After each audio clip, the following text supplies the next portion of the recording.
Mais à court d'arguments. Pour savoir et comprendre, Sophie Durocher. Samedi dernier, le 31 mai, c'était pas juste la fin du mois de mai, c'était la fin d'une tournée super importante.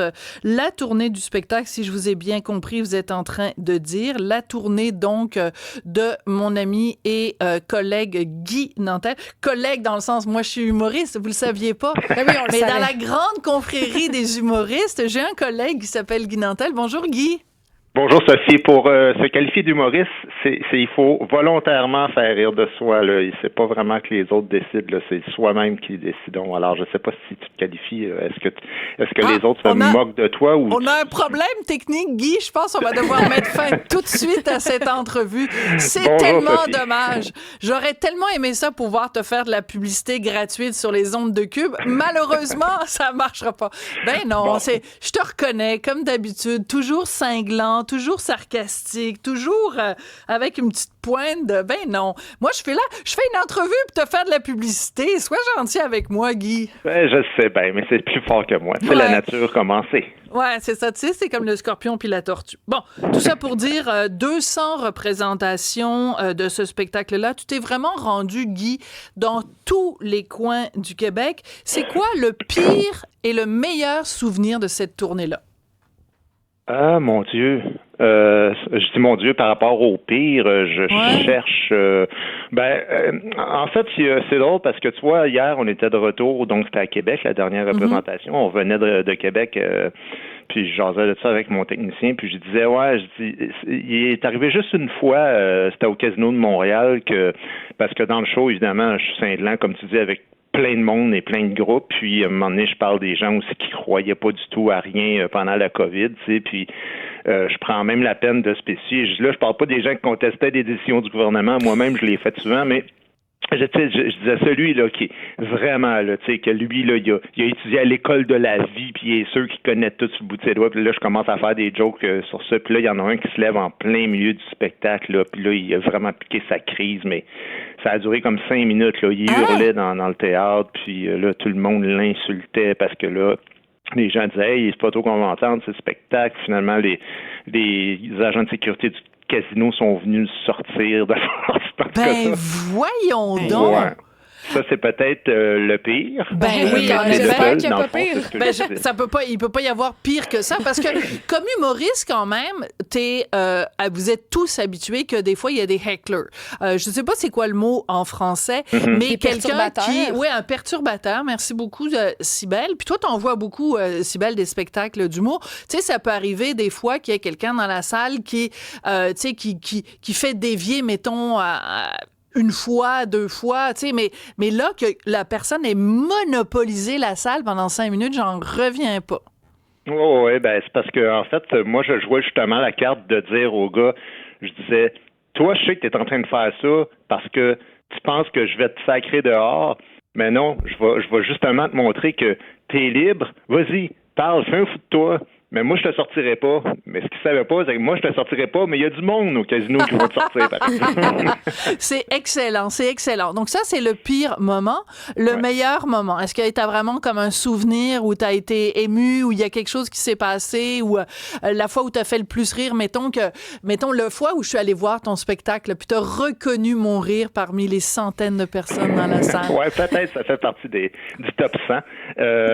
Écoute, je vais te dire une drôle d'affaire. C'est-à-dire que les grands moments dans une tournée, premièrement, ils sont très, très nombreux et c'est pas des moments, en tout cas peut-être, mais je pense pas que le spectateur se rend compte de ces moments-là. C'est un moment où tu sors de ton corps quand tu fais le spectacle. Ouais, littéralement. En tout cas, moi, je suis comme, t'es comme en état de grâce, là. Vraiment, il y a comme une espèce de transe où t'es littéralement sorti de toi-même. Et là, tu as l'impression que tu es dans une zone... c'est difficile à expliquer, franchement. Comme un orgasme. Je sais pas quel mot... Il y a comme pas vraiment de mots pour décrire cet état-là parce que tu sens que ce pourquoi tu es né, là, je suis exactement dedans en ce moment. Mais c'est pas des moments qui sont toujours très, très longs. Hein. Des fois... Ça peut durer quelques instants, quelques minutes. C'est pas tout le long d'un spectacle parce que souvent tu penses, d'abord tu penses à ta vie aussi, comme tout le monde qui est au travail. Des fois tu penses à ta prochaine ligne, d'autres fois tu dis pourquoi ça n'a pas ri comme d'habitude à cette ligne-là. Mais quand tu es vraiment ici maintenant là, avec le monde puis qu'il y a une communion qui se fait. Fait que ça, c'est arrivé quand même plusieurs dizaines de fois. Alors, c'est peut-être ça que je peux classer comme meilleur moment. Ouais. Écoute, ce sont deux excellentes réponses, et pour le pire moment et pour le meilleur moment. Guy, t'es toujours un bon analyste, mais là, on te demandait d'analyser ta propre performance. Alors, c'est sûr que quand t'as commencé ton spectacle, il y a eu une mini-controverse, mais tu sais, toi, tu t'appelles Guy Controverse Nantel, fait que t'es comme habitué, parce qu'il y avait un critique du Devoir qui a pas aimé ce que tu avais écrit, et toi, tu as fait quelque chose d'absolument extraordinaire. Tu avais acheté une publicité pour dire, finalement, regardez, le gars du Devoir a haï ça, ça veut dire que vous avez aimé ça. Quelque chose dans le genre. Est-ce que toi, quand tu regardes en arrière les 3 dernières années et ta tournée, est-ce que c'est aussi un moment marquant quand même? Parce que ce gars-là, d'une certaine façon, t'a fait une excellente publicité aussi. Oui, je répète ce que j'ai déjà dit en entrevue. La raison pour laquelle j'ai fait ça, les gens pensent que... Puis il y a même un humoriste connu qui, à un moment donné, parlait de ça lui-même en entrevue, puis il disait, voyons, ça se fait pas réagir à une mauvaise critique. J'ai pas réagi à une mauvaise critique, j'ai réagi à la malhonnêteté de quelqu'un. Oui, la mauvaise foi, disons-le. Disons-le. Oui, tout à fait. Disons-le, c'était de la mauvaise foi. Et c'était vraiment ça, moi, que je dis, non, tu peux ne pas aimer le spectacle, tu peux le dire, c'est ça ton travail, mais si tu commences à faire croire à tes lecteurs que ce que tu as vu, c'est une conférence et que c'est à prendre au premier degré, alors qu'il n'y a pas un chat dans la salle pendant 200 représentations qui prend pour du cash ce que je suis en train de dire sur une scène. Mais là, je trouvais que c'était profondément malhonnête et c'était des accusations qui étaient très graves, là, de racisme et oui, homophobe, transphobe, oui, tout à fait. Parce que, mais c'est pour ça, c'est que la différence, c'est pas Guy Nantel est pas content parce que quelqu'un m'a fait une mauvaise critique de son spectacle, parce que sinon, tu serais, tu sais, tous les humoristes seraient toujours tout le temps complètement à terre. C'est autre chose, c'est que cette personne-là, dans le Devoir, avait pas été capable, supposément, de comprendre que c'est un personnage que tu jouais, donc il comprenait, Sophie. Il comprenait très bien. Oui, mais il comprenait, mais il faisait semblant. Il est venu chez moi, ce gars-là, quelques semaines avant ou quelques jours avant pour faire une pré-entrevue, là, ce qu'on appelle un pré-papier dans le langage du milieu. Donc, on a parlé philosophiquement aussi de cette dynamique-là, tu sais, dans l'entrevue, ensemble. Puis après ça, il a joué la carte de... Mais ça, il n'est pas le seul. Il y a bien du monde très à gauche qui fait toujours semblant qu'eux autres, mon Dieu, ils jouent au niaiseux, là, puis ils font semblant qu'ils comprennent pas qu'il y a un personnage, puis voyons donc. Ça, c'est n'importe quoi. Mais je vais te dire une chose, moi, je suis pas rancunier, puis ce gars-là, il viendrait couvrir mon prochain spectacle. Je ferai encore une entrevue avec, puis je l'inviterai, je le barrerai pas, tu sais.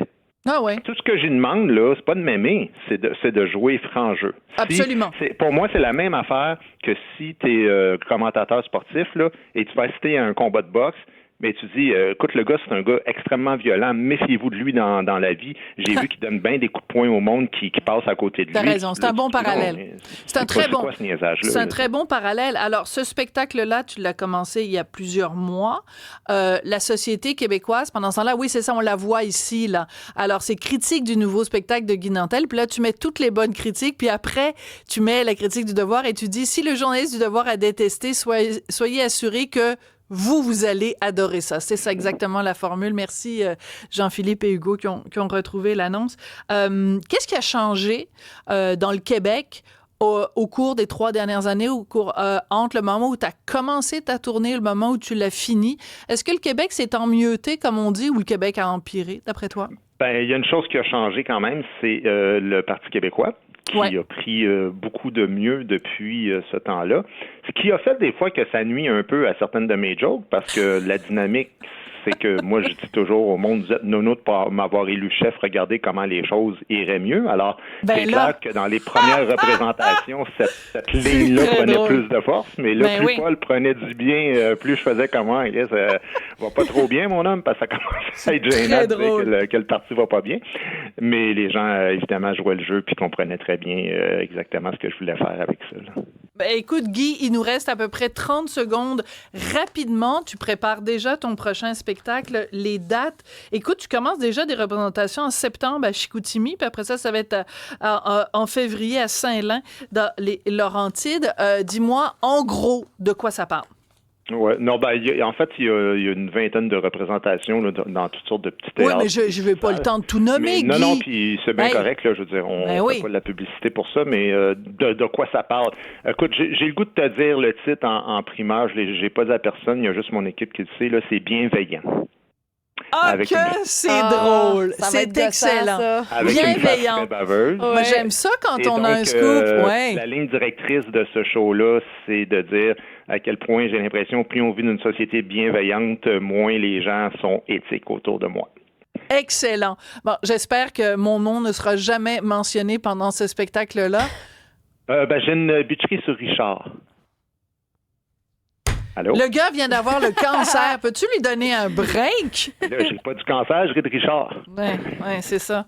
Ouais, c'est ça. Il n'y a même plus de prostate pour se défendre, franchement. Laisse-le tranquille. Même avec une prostate, il était pas bien dangereux.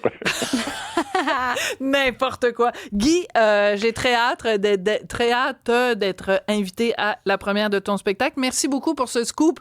Et sois bienveillant cet été. Là, reste tranquille. Là. J'ai ce mot-là, fait que je vais l'entendre pendant 3 ans de tournée. Ben oui, mais moi, il y a personne qui l'haït plus que moi. Guy Nantel, toujours un plaisir de te parler. Merci beaucoup. Ça marche, à bientôt.